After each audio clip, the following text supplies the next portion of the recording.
What's going on? Will Freeman, RevolutionaryLifestyleDesign.com, coming at you today live from my hotel room in Playa del Carmen, Mexico. If you don't know me, I help entrepreneurs become the best version of themselves as well as aim to live their ideal lifestyle. A lot of the time, that involves some travel, that involves expatriating, that involves tax reduction, that involves dating, it involves getting in shape, and it most certainly involves money. Money is what allows me to run an online business, to be in Mexico for the winter, one of the few countries that's open. This is during COVID. Before that, I lived in Eastern Europe, in Georgia, and before that, I lived in Asia, mostly in Thailand. And it's money that allowed me to do that, as well as having the right life game plan. And that's what I help guys do, and that's what I want to help you do in this video here, talking about why everything's an investment and 99% of financial investments are garbage. Okay, I'm not talking about lifestyle investments like ordering a good meal that is healthy, that makes you feel good. I'm talking about financial investments, okay? As a financial investment. But the first concept to understand is that everything is an investment. When you receive money, okay, instead of thinking of spending that money, how am I going to spend this money? Think of how am I going to invest this money? Because that's literally what money exists for, to be traded for goods and services, okay? If it is an investment, right? It is an investment in a good or service, okay? Whether that's stocks, bonds, currencies, those are goods. Whether it's a financial advisor to help you make more money or a business coach like me, that's a service. So wherever you go, you're investing money, okay? There's no way around that. And that's something that should be like, if you haven't figured that out by now, if you haven't seen that in my other videos, that should be like completely game changing. Like buying drugs is an investment, and it's both a bad lifestyle investment and a bad financial investment, most of the time, because very few people can have a good lifestyle on heroin. Ordering a pizza is an investment. It's how you invest your money. You are trying to buy happiness through junk food. That might be a good investment if you can limit it to once a week. If you're eating pizza every day, that is a bad investment, okay? Here's the thing. Everything you buy is an investment. The vast majority of those investments, 99.9% of them, if we're looking at from the lens of is it a financial investment, are garbage, because that thing that you buy, that good or that service, is not going to make you more money in the future. Okay, that's how we're going to define financial investment. A good financial investment will make you more money than you paid for it eventually when you sell it. A financial investment is an investment that you at least hope will make you more money in the future. Like that stock could lose money, but it's at least got a shot of appreciating. Okay, the pizza that you just bought has 0% chance of appreciating in the future. No one's gonna want to buy your used pizza after it's been sitting out overnight. All right.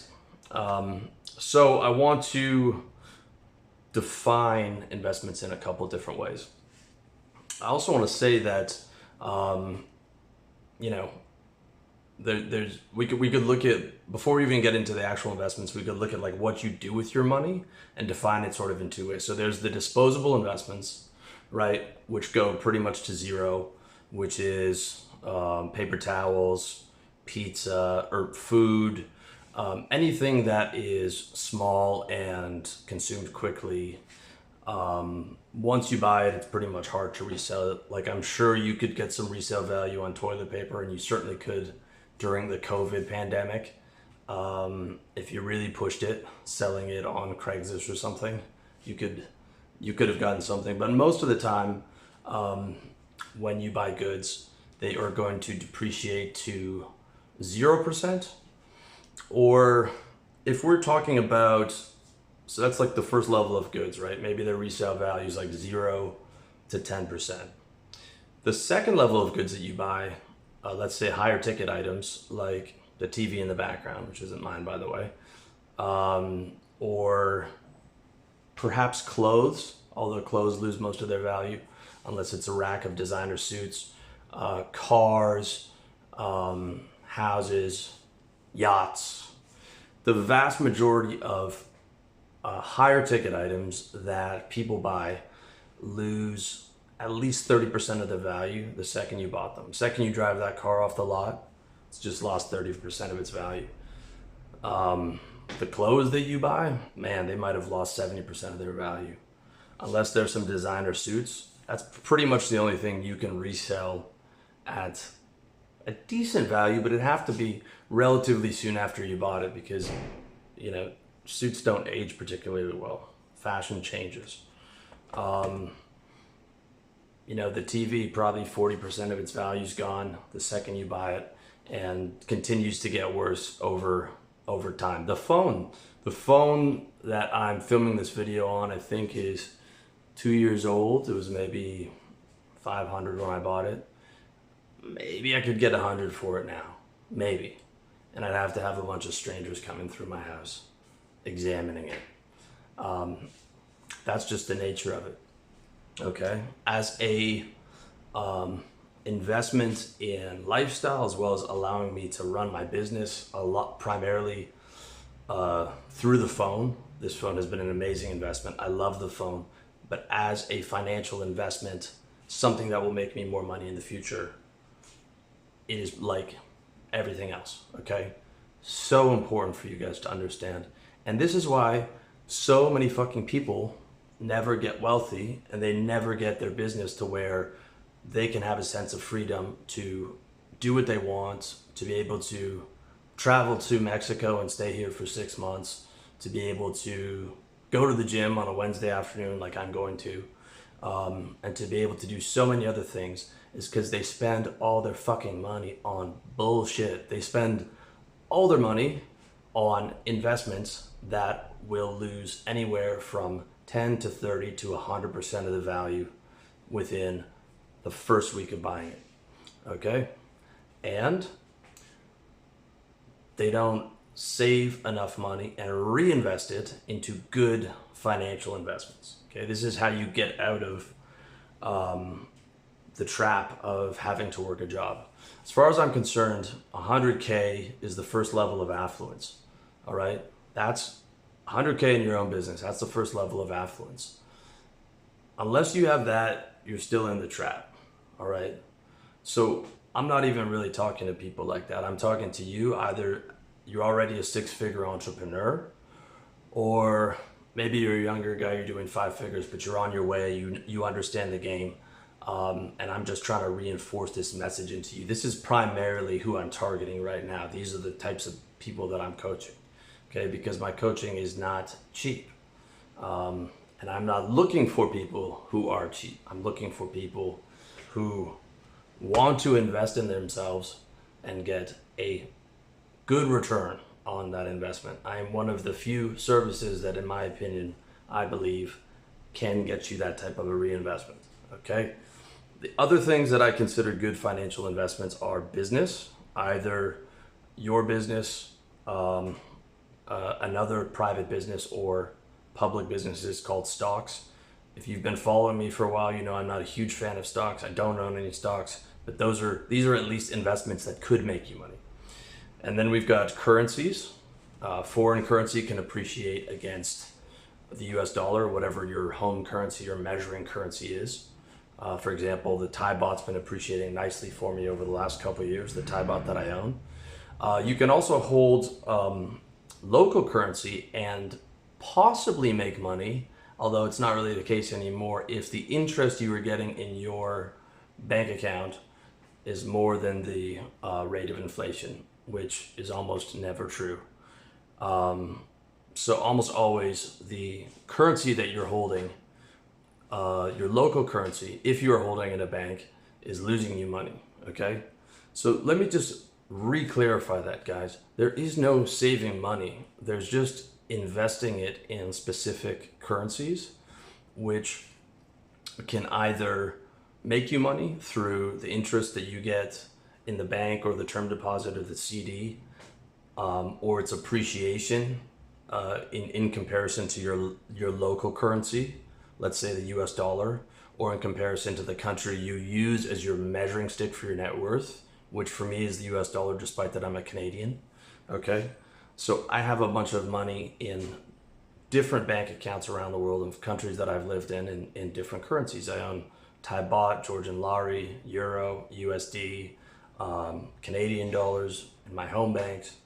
Okay, and these provide a hedge against any particular shock to the USD, which is how I measure my wealth, as well as how I get paid. So I spread that money around, but it's not savings, it's investing in other currencies with the extra utility that I can spend that, as opposed to a house, which doesn't have that utility. It has the utility that I can live in it, but it's very illiquid. So currencies are liquid. They have the ability to appreciate. For example, my Thai baht's been appreciating better than, even a junk bond fund recently, because interest rates are so low.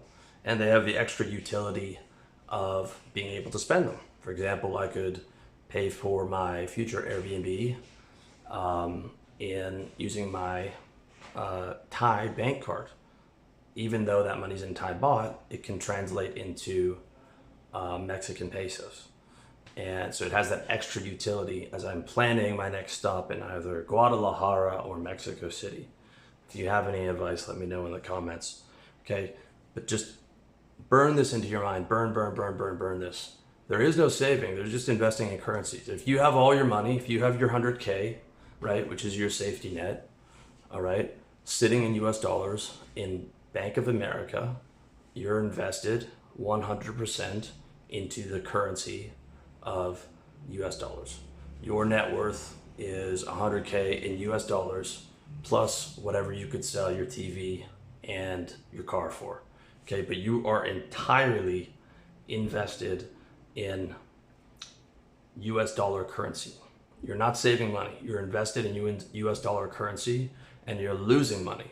That is with certainty going to be a losing investment because of inflation, which is the depreciation of currency, right? By increasing the supply of currency, it depreciates over time. And by the fact that interest rates are so low, you're probably getting 0.2% on that, or 0.25% on the money you hold in your bank account. And we might even be going into negative interest rates. So you're losing on average about 3% a year, which is the average inflation rate. Now, deflation occasionally does happen, which is where the currency appreciates for brief periods in, say, the Great Depression. That happened in America. But outside of that condition, unless you're getting more than 3% on your money, you're losing money. Okay? So there's no such thing as saving money. There's only investing money. There's only spending money. You're spending money. If you are buying a bunch of different currencies, just, as your $100,000, $300,000, $400,000 hedge, including bond, stocks, whatever, those are all investments. And the primary investment you're making is peace of mind, right? Because ideally your business should pay your expenses plus a fair margin of safety, plus as much money as you can make without hating your business while you still love your business. Okay, that's what your business should pay, right? And then what you're doing with the cash that you don't reinvest into your business is putting it into these financial investments that have what we hope is a good probability of returning you money in the future, primarily for peace of mind, right? Because chances are, if you've been a successful entrepreneur for 3 or 4 or 5 years, you haven't had to go into savings at all. You've been making money every single month. You've been cash flow positive every single month. So when you're stashing that money away and you're hedging it into different types of investments, yeah, you want that appreciation. You'd love to be able to get, 3 or 4 or 5% passively on the money that you have in stocks and bonds and currencies and all these things. But the primary reason is the psychological security and the safety net. If there was to be a shock in your income, if there was to be a shock in the country you're living in as far as an economic shock or a worldwide shock, like with COVID, right? COVID put a lot of guys out of business because they were investing their money in bullshit instead of having previously reinvested it back into the business or reinvested it into good financial investments. If you look around this little hotel room that I'm staying in, you can see the bulk of what I physically own. I own one suitcase full of clothes and some pretty high quality technology, and that carry-on bag over there that holds laptop supplements, a couple other things. And that's pretty much the extent of the physicality that I own. Okay, I've primarily lived in Asia and Eastern Europe. I stay in luxury apartments that are pre-furnished, that already have a big TV, because I'm a peasant and I want a big TV so that I can watch YouTube on it. Nice bed, nice everything. I mean, I'll spend a good amount of time researching the Airbnb, hop over there for a couple weeks, and then aim to cut a longer term deal with the guy. And if I know I'm going to be there for a while, I'll do a long-term lease on a pre-furnished place. So I don't have to worry about any type of furniture, any type of moving, any type of bullshit like that. I can just pick the place I want to live in. It's all set up. If I get bored of that place, I go somewhere else. It's another building. They have a security guard. They have someone if the heating doesn't work or the aircon doesn't work or the TV doesn't work. I don't own it, and I don't have to deal with managing any of it or moving it whatsoever. What I own is my business. What I own is my investments. A lot of the technology I own helps me facilitate and grow my business, like this phone that I'm talking to you or the computer notes that I'm trying not to make it look like I'm reading off of. And clothes and supplements, which don't really facilitate my business directly, but indirectly they do, because the supplements allow me to be healthier, and the clothes, if I have the right fitted clothes, give me higher self-esteem, which allows me to do a better job. But again, hardcore minimalism has made my life so much easier. It is not a sacrifice at all. I don't want to own a car. I don't want to own a yacht. I don't want to own a bunch of furniture. I may own property at the future once I hit certain net worth goals. Almost certainly that will be paid for. It will be in Asia. It'll either be paid in cash or it will be property that I invest into as an investment that's going to cash flow, perhaps with some of my partners. It's something that's on my list to do, in a sense of eventually getting, maybe 25-30% of my net worth into property, primarily for the psychological peace of mind of having it into something physical that also earns me income and that in general has kept pace with inflation. But other than that, the investments that I've made, the reinvestments in my business, as well as the investments in currencies, are what have been able to give me my freedom, okay, and being aggressive about that. When I was in Canada, I lived to reinvest. I lived to work on my business. And those sacrifices paid off tenfold when I finally left and was able to achieve the freedom that I wanted. So you've got business, you've got currencies, you've got precious metals that you can invest in, gold and silver. You've got real estate, which is land, houses, condos. You've got bonds, and you've got collectibles, which is rare watches, vintage cars, art. These are the exception to the rule of things that you can buy that actually might appreciate over time. Okay, that Toyota Camry is not going to appreciate over time, but the 1965 Aston Martin that James Bond drove very well might continue to appreciate. Even if you bought it now, 10 years from now, that value might continue to go up despite the fact that the car is 60 years old, or the Picasso is 100 years old, because people place value on those things, and other people will buy them as an investment because they know that other people place value on those things. So that's really all an investment is. Something that people place value in, that they know that can be exchanged into cold, hard fiat currency. Okay, that's the only reason anyone gives a shit about crypto, by the way.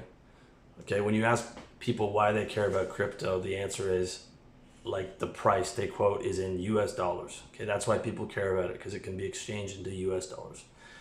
If that became illegal tomorrow, and that would be a big problem for crypto. If all of a sudden all the world's governments said Bitcoin could no longer be legally converted into Euro and USD, it would be a major, major problem for Bitcoin. Now, of course, there would still be a black market for it, but the value would certainly plummet. The same thing with gold, okay? If gold wasn't convertible to currency, which is what is the actual mechanism for spending, for buying goods and services, it would not be valuable. However, as of right now, those can be converted to currencies, and when people buy them, they buy them hoping that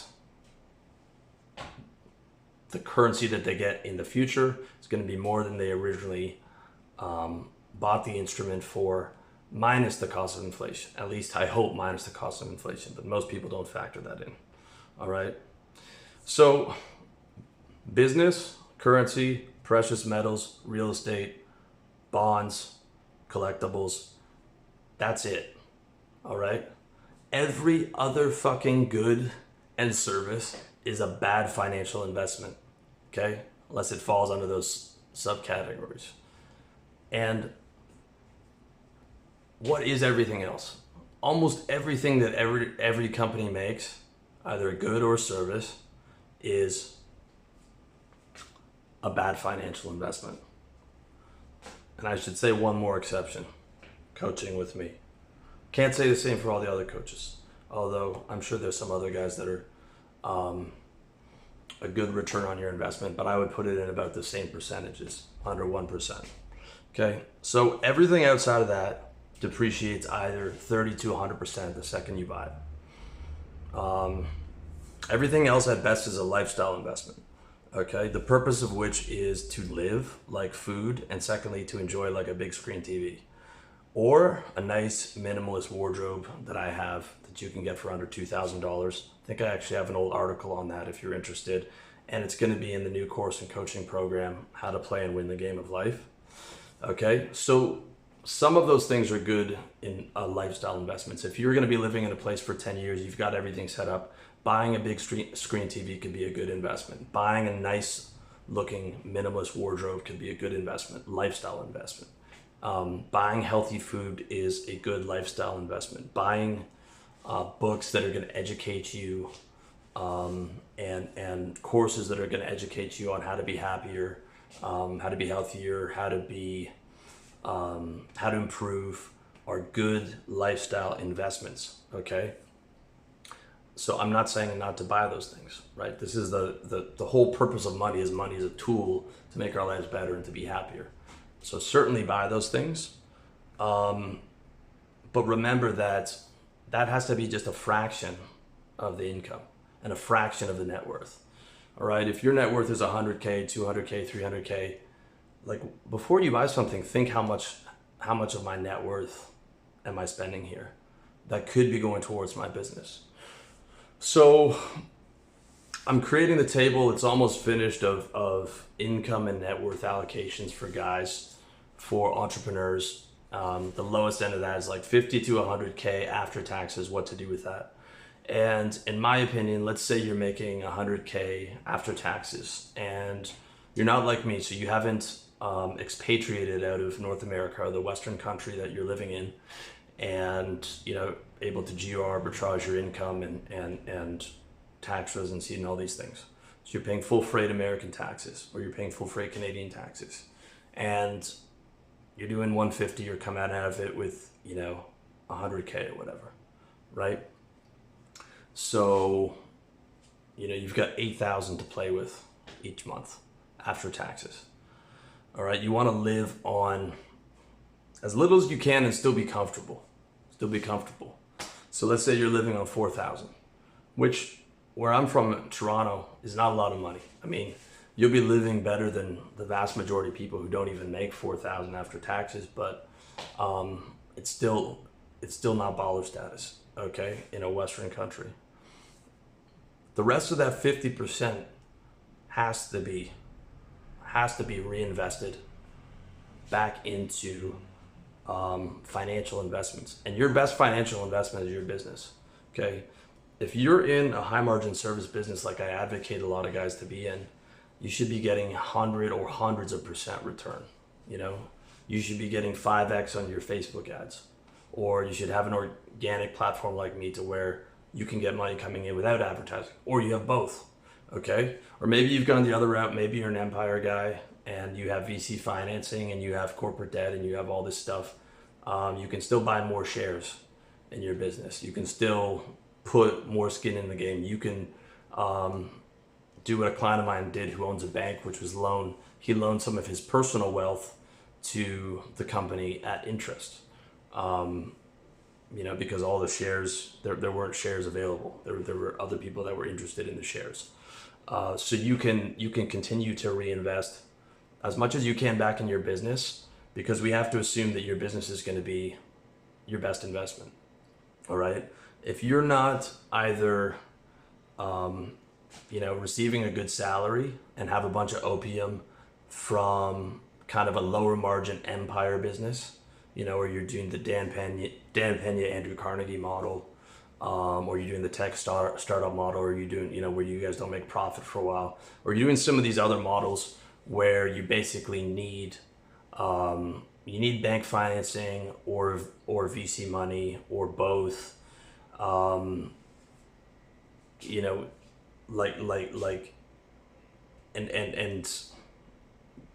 if you're not in that category, like if you don't have a bunch of opium, you need a high margin business. Okay. So you need a business that's doing hundreds of percent return a year so that you can take that money that you're not spending on expenses and dump it back in, and you can take your net worth, right? The amount of money that you have across stocks, bonds, currencies, etc., dump it back into the business, because that's the only way to get wealthy.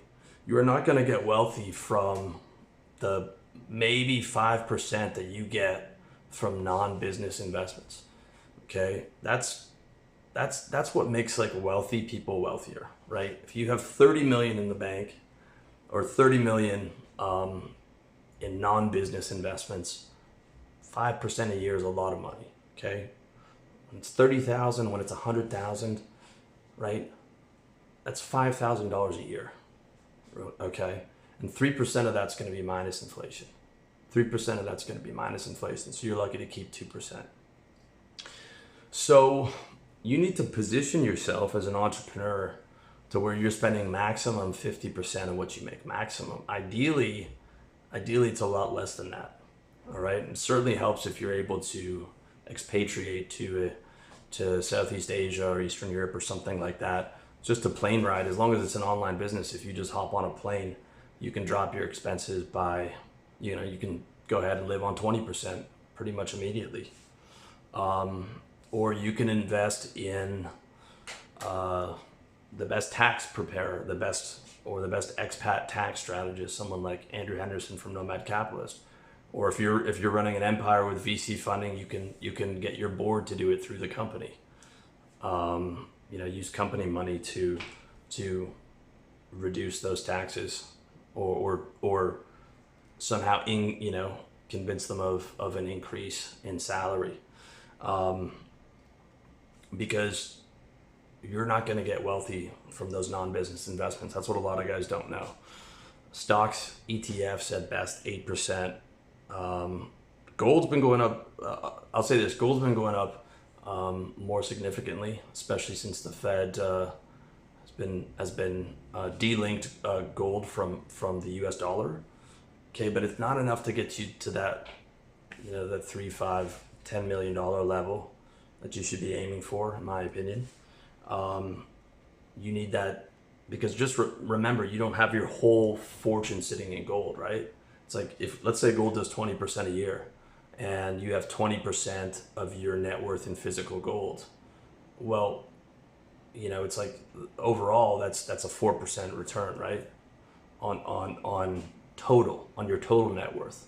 Okay. And you could put all your money in physical gold, but I would imagine that it's not going to be a whole lot of peace of mind there. Okay, that's the only reason I'm telling you not to put 100% of what you have back into your business. It's just for peace of mind, because let's assume that you have the right business. If it is the right business, then it should be the next 10 years of accelerated income, advertising at 3 to 5x, dumping that money back in there. Okay. Biggest mistake in my 30s that I made was I did everything else right. I just didn't build that advertising flywheel fast enough and just start dumping everything I made back in, right? I was putting it into other investments and I arbitrage and I did all these things and I had organic traffic, but I didn't do ads and I didn't have the service to scale, okay? Which is what I'm doing with the How to Play the Game of Life group coaching program that's going to be coming out probably actually next year. Unfortunately, I don't think it's going to be ready this year. That I'm going to have the flywheel to just dump money back in. And I'm probably going to dump everything that I earn for the first year minus expenses just right back into ads and keep it in that business bank account because I've already built fairly decent amount of non-business investments. Okay, so that is the way to do it. The only reason I won't be 100% net worth invested is just peace of mind. I like having a big safety net. Okay, and an entrepreneur means someone who takes above average financial risks. So I'm already much more aggressive than the average person, but in the scope of entrepreneurship, I'm conservative.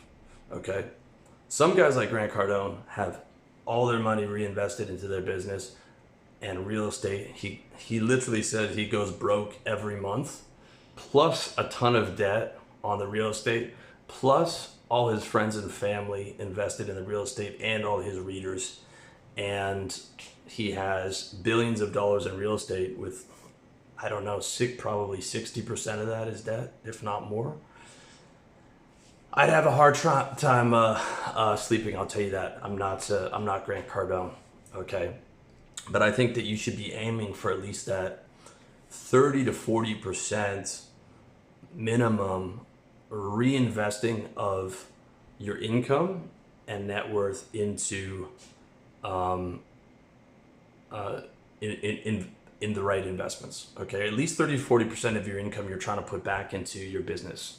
That's what I think.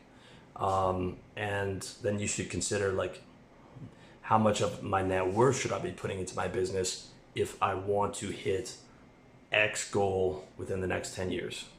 Okay. You'll see how to do that in my coaching program if you come on board with me, or if you decide to do coaching now. If you're interested in coaching now, it's revolutionarylifestyledesign.com/coaching.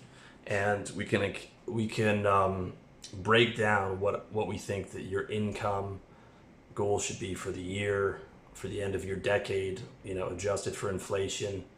And then we can factor how much of a compounded percentage net worth increase you should be looking for each year. For example, like if your net worth is say, and I'm just using approximate math, $100,000, right? And you want 3 million not adjusted for inflation over the next, I think it was 7 years or something. That means you need to be adding 40% compounded to your net worth each year, right? So you find the goal, you backwards engineer it, and then you figure, how do I add 40% to my net worth every year? Compounded, meaning like, okay, it starts 100K, you add 40K to it, then the next year you need 40% of 140K, all right? And the answer you're gonna come to is having that high margin business, okay?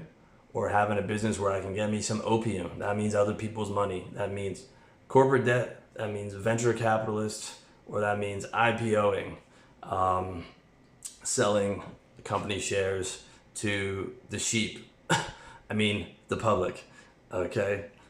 It's going to be one of those, right? It's not buying a public company after all the juicy returns are gone and getting your little 7% if you're lucky, minus the 3% in inflation.